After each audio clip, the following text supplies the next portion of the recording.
While Congress is divided on whether to modernize America's nuclear forces, defense leaders say America's biggest rivals are upping their nuclear game.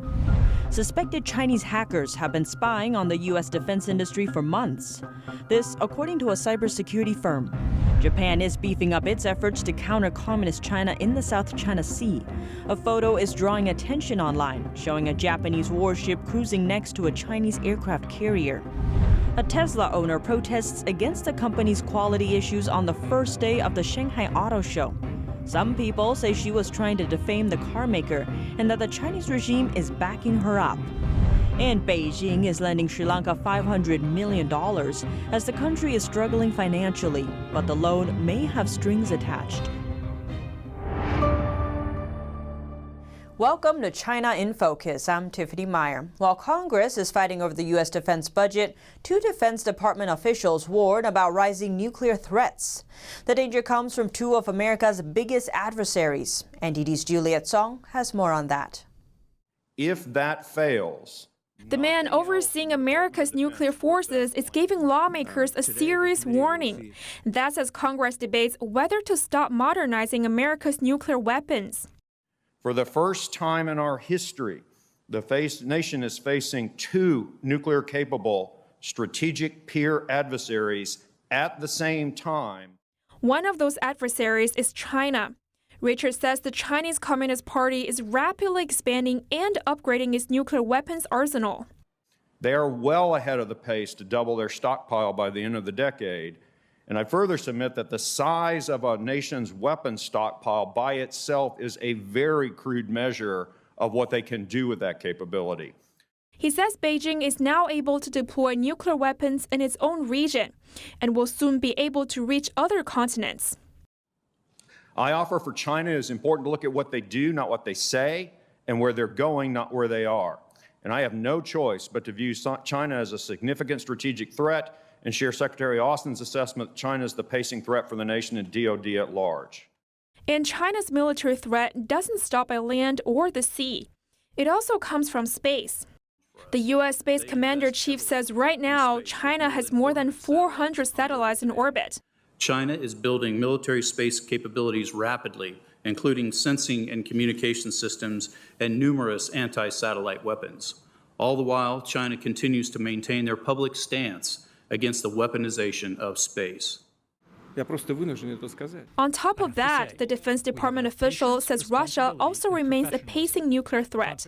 Aggressively engaged conventional and nuclear capability development, modernization, and are now roughly 80% complete, while we are at zero.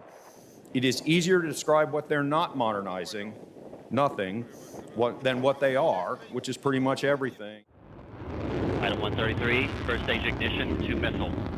He says America's nuclear force is hindered by aging weapons and underinvestment.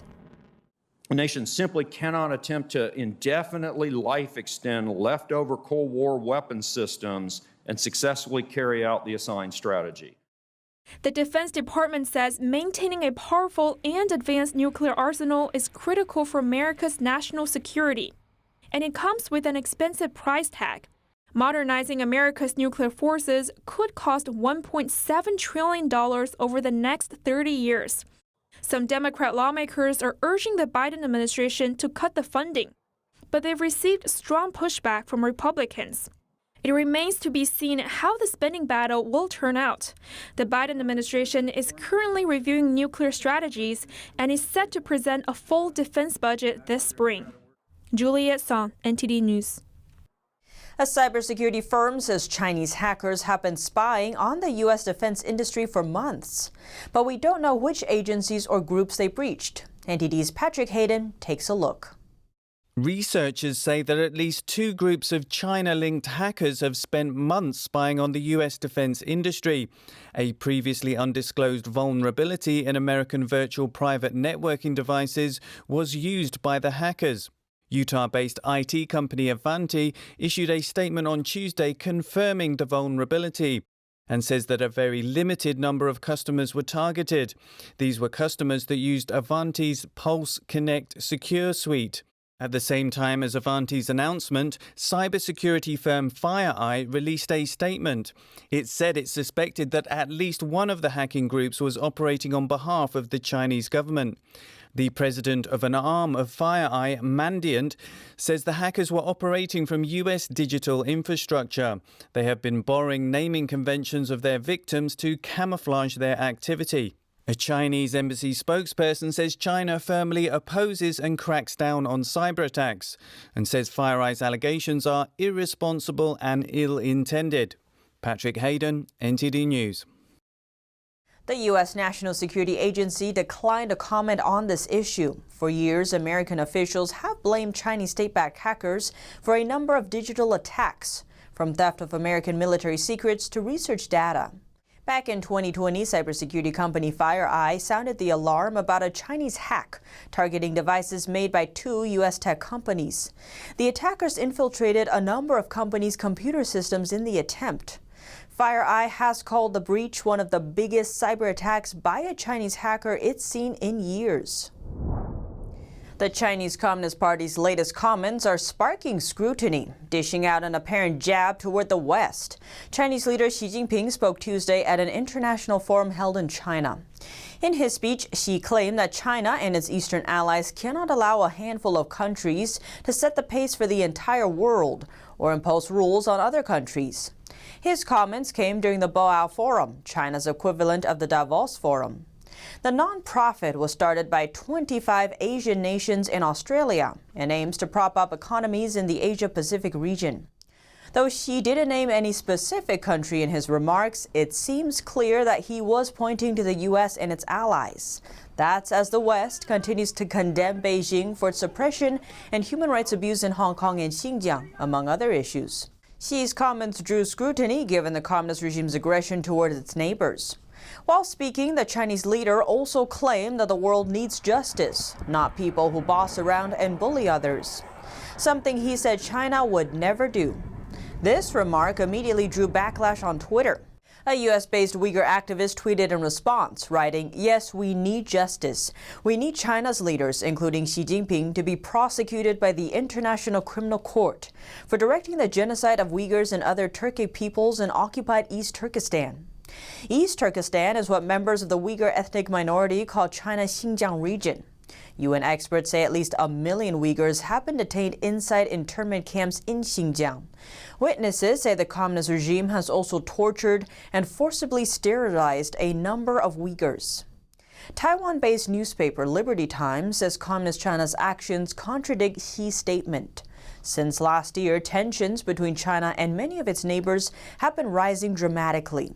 That's largely due to border conflicts and territory disputes, both on land and at sea.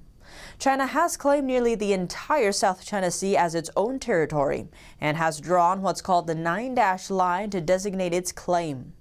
As early as 2016, the International Court of Arbitration in the Netherlands ruled the 9-dash line illegal, but Beijing never followed that ruling. Instead, the Chinese regime has been constantly sending ships into the waters surrounding other countries. It's even building artificial islands there, complete with military capabilities. Japan is beefing up its naval presence in the South China Sea. The extra support seemingly aims to combat the Chinese military as it becomes more active in the area. A photo showing a Japanese warship cruising next to a Chinese aircraft carrier has piqued interest online. The image shows a Japanese Navy closely monitoring its Chinese counterpart at sea. That includes China's Liaoning aircraft carrier and a smaller warship. The Liaoning is one of 2 aircraft carriers currently owned by Communist China. It originally came from the Soviet Union. Yahoo Japan reported last Sunday that U.S. Navy captured and released the photo. Taiwan has also taken note of the Chinese vessel's presence. But a Taiwanese university professor says China's aircraft carrier doesn't currently pose a military threat to the island. In a show of strength, Japan's defense minister announced that the country will launch its largest drill yet in September. About 140,000 troops will take part. Japan's military will also join training exercises with troops from the U.S. and France. A Tesla owner in China is seen protesting the electric car maker's alleged quality issue at a major car show. But the vice president of Tesla's Chinese branch suspects that Chinese authorities may have staged the protest. A Tesla owner is seen jumping on top of a Tesla Model 3 to protest the electric car maker's alleged quality control issue. This received great attention on the first day of the Shanghai Auto Show on Monday, April 19th. The woman was wearing a T-shirt that says, "The brakes don't work," and kept yelling, "Tesla's brakes don't work," while on top of the vehicle. The police later carried her away and detained her for 5 days. The vice president of Tesla's Chinese branch, Dao Lin, responded saying Tesla cannot compromise. She said all the negative reports about Tesla recently are because of this woman, and that Tesla's own statistics show 90% of the customers are willing to choose Tesla again. The Chinese regime soon ramped up efforts to criticize Tesla. CCP mouthpiece Global Times chief editor is finding fault with Tesla's attitudes. He says the company's assertive attitude made people uncomfortable. He then asked the car maker to abide by Chinese laws and respect Chinese customers. Another CCP mouthpiece is claiming that Tesla is not taking responsibility and putting customers at risk. Even Beijing-controlled Xinhua News got involved. In a commentary, it questions why Tesla is so bold that it chooses not to compromise. The commentary says China's regulatory bodies should keep a closer eye on Tesla. But Tesla's Dao also raised some questions about the protester. Dao says the woman appears professional and suspects there's someone manipulating the incident from behind. Beijing had once been very friendly to Tesla. With tremendous support from the Chinese regime, Tesla managed to build a mega factory in Shanghai in less than a year. The factory produced the first Tesla vehicle in 2019. But in March this year, the regime banned its officials and the military from driving Tesla cars, saying the vehicles may be used for espionage. Many Chinese netizens on Twitter seem to agree with Dao and believe the Chinese regime staged the protest to defame Tesla. One says that the CCP first makes you look bad, then takes your technology and changes the name, then claims it as their innovation. Another popular comment on YouTube says she was able to yell for such a long time and nobody took her down. The only possibility is that the CCP allowed it. Amid heated discussion over Tesla, Dao was reportedly absent from the Beijing-led Boao Forum for Asia on Wednesday. She was initially planning to attend. The forum is an annual conference involving political and business leaders from over 24 Asian countries. Tesla has not explained why Dao was absent. Hong Kong authorities' decision not to air this year's Oscars has brought more global attention to Hong Kong's struggle for democracy. One of the Oscar-nominated movies this year is a documentary about the pro-democracy protests in 2019. Libby Hogan reports. Only democracy can save us from this disaster. The documentary Do Not Split is one of the latest pieces of art to have caused a stir in Hong Kong. The film follows demonstrators on the front line of Hong Kong's 2019 protests and has been nominated for an Oscar. Now, the free-to-air Hong Kong TV station TVB has said it won't screen the awards night after more than half a century of airing the Oscars. The decision has fueled concerns about freedom in the city. Do Not Split's Norwegian filmmaker Anders Harmer believes the decision brings more global attention to the city's struggle for democracy. Our documentary has become a part of the story which is told in our movie, which is how the room for expression and freedom of press and other basic democratic rights are disappearing in Hong Kong. TVB said, quote, "It was purely a commercial decision that we decided not to pursue the Oscars this year." China imposed a sweeping national security law last year in response to the often violent protests.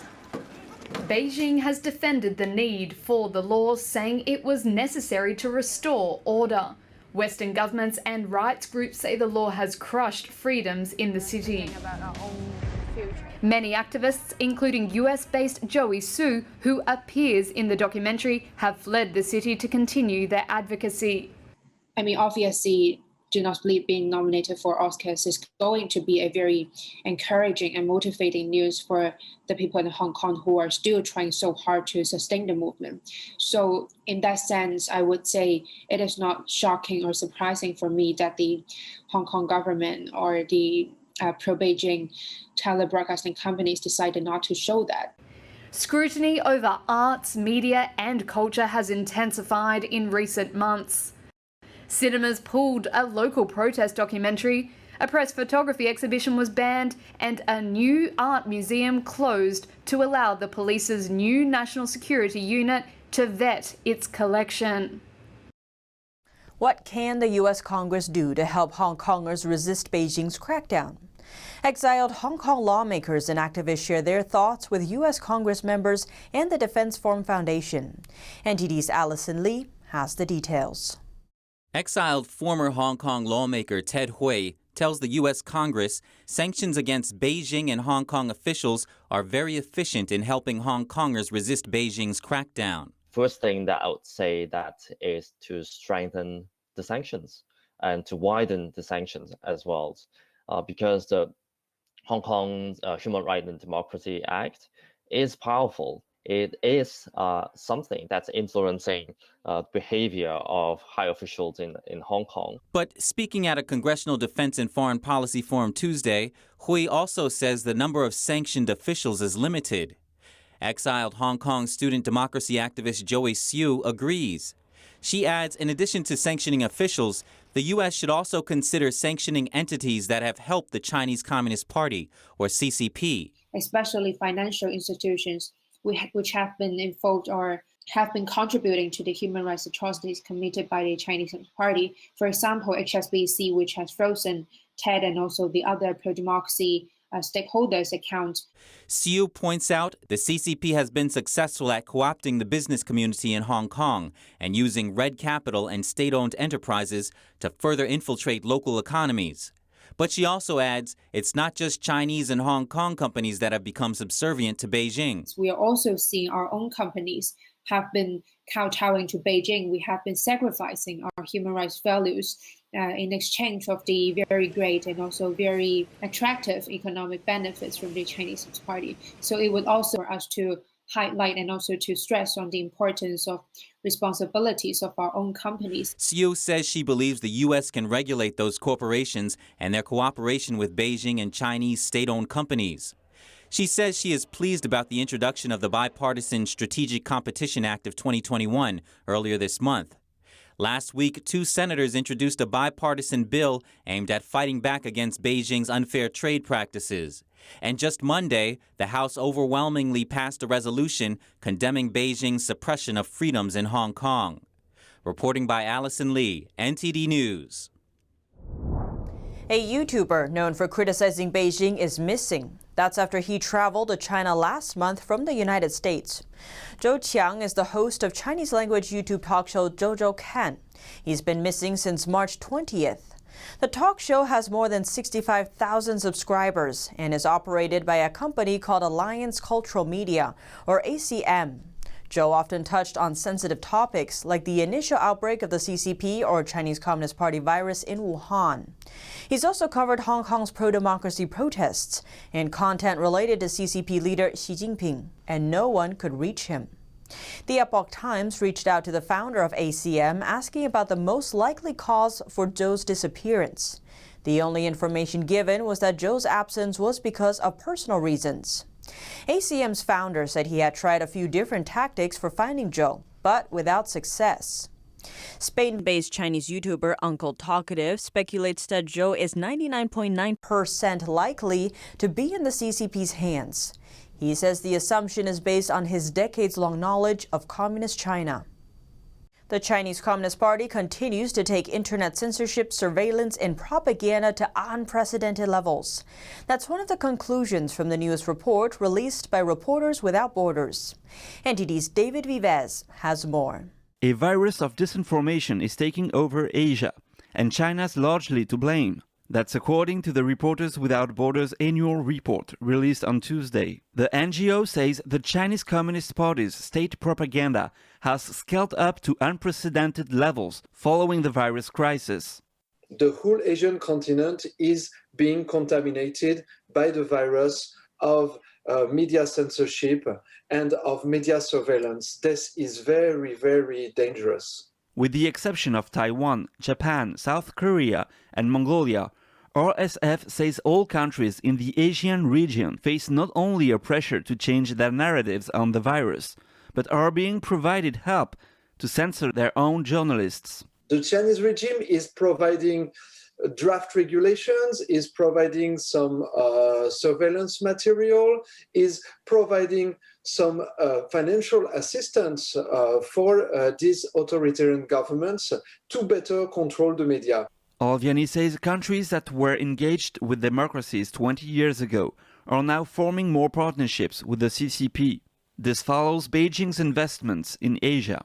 In order to secure these, the CCP creates deeper bonds with neighboring countries, as in Cambodia, where China funds 70% of the country's much-needed roads and bridges.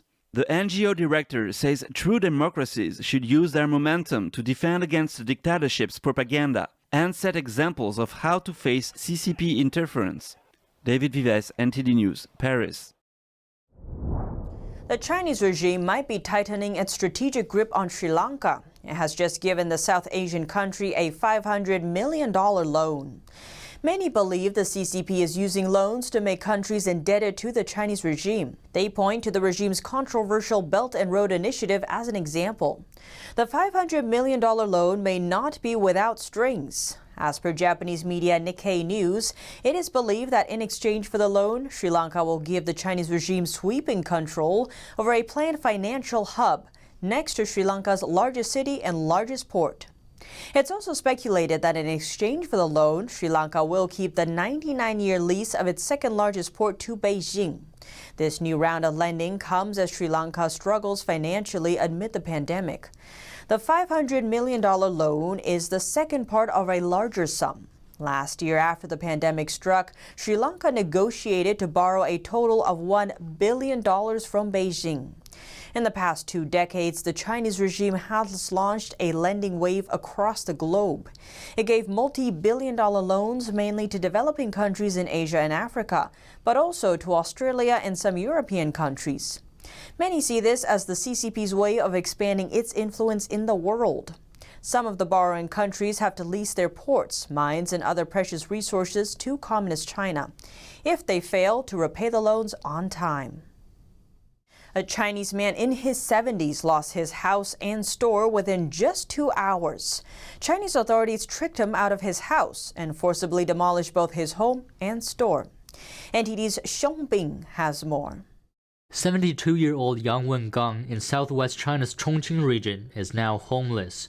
Authorities forcibly demolished his house without any authorization. They also demolished the store that he relied on for a living. Last month, local officials asked Yang to go to the community office for a talk about relocating his house. But Yang was held in the office and not allowed to leave. To protest the move, he banged his head on a wall and was later sent to the hospital. But 2 hours later, when he went home, he found that both his store and his house had been demolished. So far, none of the officials from any department took responsibility for demolishing my house. I rebuilt part of the house and was told that was illegal.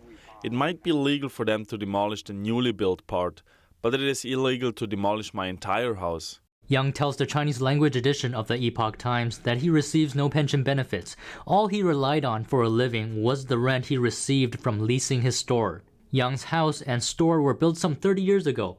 Back then, it was common for authorities not to issue property certificates in China's rural areas. But now, many local authorities are demolishing these houses, calling them illegal construction. Forced demolition is a common practice across China. This is because the Chinese Communist Party owns all of the land in China. They are able to take any of the land back at will and sell the land's usage right to more profitable projects. When that happens, some of the residents might refuse to move, mainly because authorities usually offer little to no compensation for relocating. As a result, authorities would forcibly demolish their homes. Xiong Bin, NTD News. And that's all for today's China in Focus. Thanks for watching and see you tomorrow.